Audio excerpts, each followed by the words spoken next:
Fife House was incorporated in 1988 as a nonprofit housing corporation, and it actually started probably a few years earlier than that with a group of individuals led by Marianne Shaw, who was a lawyer in Toronto, and her good friend George Fife, who was also a lawyer, was HIV positive and was dying of AIDS at the time, and he had pretty well lost everything. He had lost his home, a lot of his income, and his job. And Marianne and George's group of friends really got together to identify the absolute need for supportive housing. And often George was with his friends towards the end. And they really felt strongly that a need for a place for a person to go to receive support services in a comfortable and warm setting and still retaining some independence was absolutely needed in Toronto. And Fife House, the idea of Fife House was born at that time. So Fife House, as HIV has impacted so many communities in Toronto, we have a number of different kinds of programs, residential programs and outreach programs that meet particular client needs. I would say starting with our homeless outreach program, by client size, it's our largest program. It, on an annual basis, works with between 400 and 500 individuals across the city in helping them access other housing or housing in the nonprofit world or even housing within our housing stock here. We have that, what we call the HOP program, the Homeless Outreach Program, helping facilitate individuals into different housing situations. We also have transitional housing at Fife House, and we have a program that houses 11 individuals called our Transitional Housing Program. And those folks, again, have been homeless for long periods of time, often need a lot of initial intensive case management support. And although it's a limited stay of 9 months, we have, since that program opened about 3.5 years ago, a success rate of about 90%. People moving on from that program have been placed into other housing or more independent housing, and they still retain their housing with proper supports in the community. And then Denison, of course, is our very first housing program that we had, and it opened in 1990. 5 individuals live there. However, that Denison program also supports 18 other individuals in the broader community in 3 different buildings with another nonprofit agency. Jarvis, our Jarvis site, again, houses about 82 individuals where we're the on-site support service. And our support at those buildings range from personal attendance support, help around medication reminders, adherence, navigating the broad health system and often legal system, if you will, and providing an on-site quasi-counseling and case management support. Our Sherburne program here is again, a supportive housing unit, 45 supportive housing units, and for the first time in Canada, 6 units that are specifically geared to families impacted by HIV and AIDS. And again, there's on-site support for individuals. And then finally, our addiction supportive housing program is a relatively new program, started about a year ago.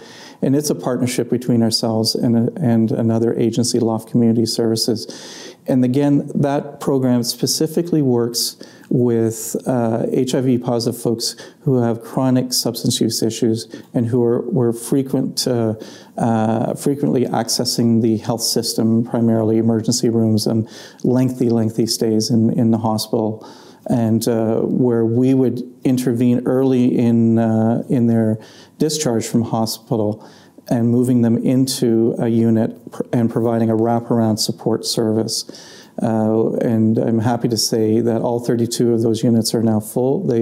Those folks live broadly within in the general community, and we've seen incredible success of reduction of a person's hospital usage, and in fact, long-term stability in those people's lives.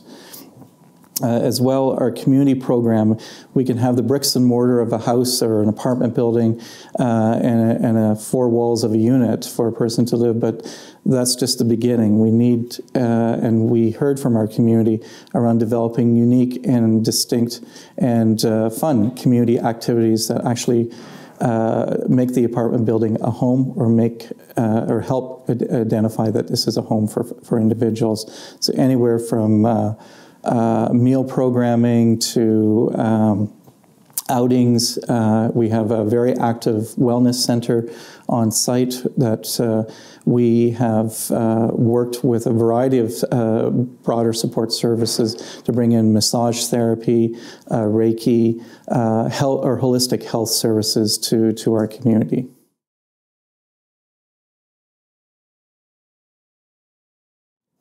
I think one of the most interesting, if not exhilarating things around Fife House is how we see the transformation of an individual in their life. And a person who is coming into Fife, who again may have been homeless for long periods of time, or has been couch surfing, or has been living in a precarious housing situation. Their health has not been the best, or they've lost contact with their doctor or their primary physician, have not been on their medication or on a medication regimen, in fact, for a number of months or if not years, is seeing the impact housing and housing support has on that person's life. It is transformative. We have folks who have lived in our housing, in fact, lived in our transitional home and then moved on to permanent housing, got a job, and is now living independently within the community. So they have moved through our continuum of care and continuum of housing, if you will, all the way to an independent living and who is employed and gainfully working within the community. Others have gone back to school to improve their skill set and are looking for meaningful employment in the community. I think all because the opportunity and the availability of a supportive housing unit was here with us, and the level of support service that both our staff and our volunteer teams work with our clients and helping to transform and move lives to a more independent world.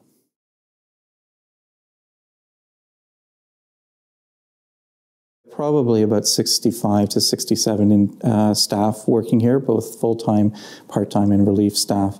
Our volunteer component is probably the most critical piece that we have at Fife House. Our volunteers number around 250 to 275.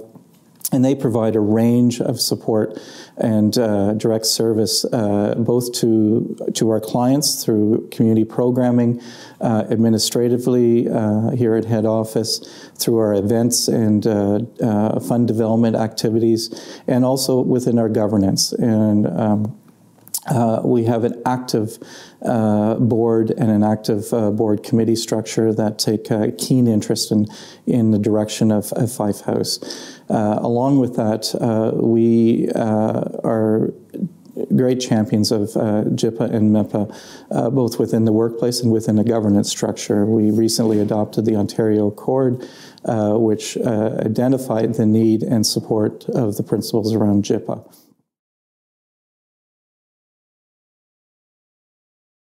With such a breadth of program or residential programming that we have, and the diversity of the communities that we actually serve within the HIV community, a number of I wouldn't say challenges really, but really issues are coming to the fore. And I think the biggest one that we're facing, if not every agency is facing, is around HIV and aging. Folks who are approaching 20, 25, 30 years positive are now aging in our community and aging within our residential programs. And that is challenging us to think of new and creative ways to provide ongoing support for individuals who may become ill because of age-related morbidities, as well as those related to HIV. So it's really opened our eyes to create different kinds of partnerships within the broader community, within long-term care, within other support services that go beyond the HIV community, working with mental health agencies, working with folks who have expertise in harm reduction, in order to provide the absolute best support we can possibly give to our clients.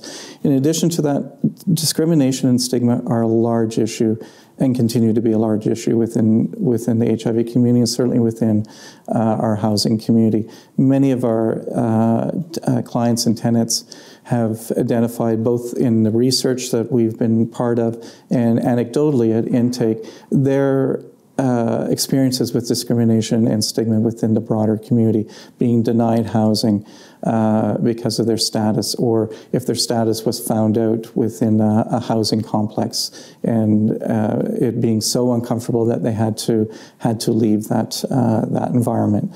And our goal, and certainly when I spoke of our vision in earlier, was really to to create an environment that was non-judgmental and welcoming, and a place where people can heal and move on with their lives.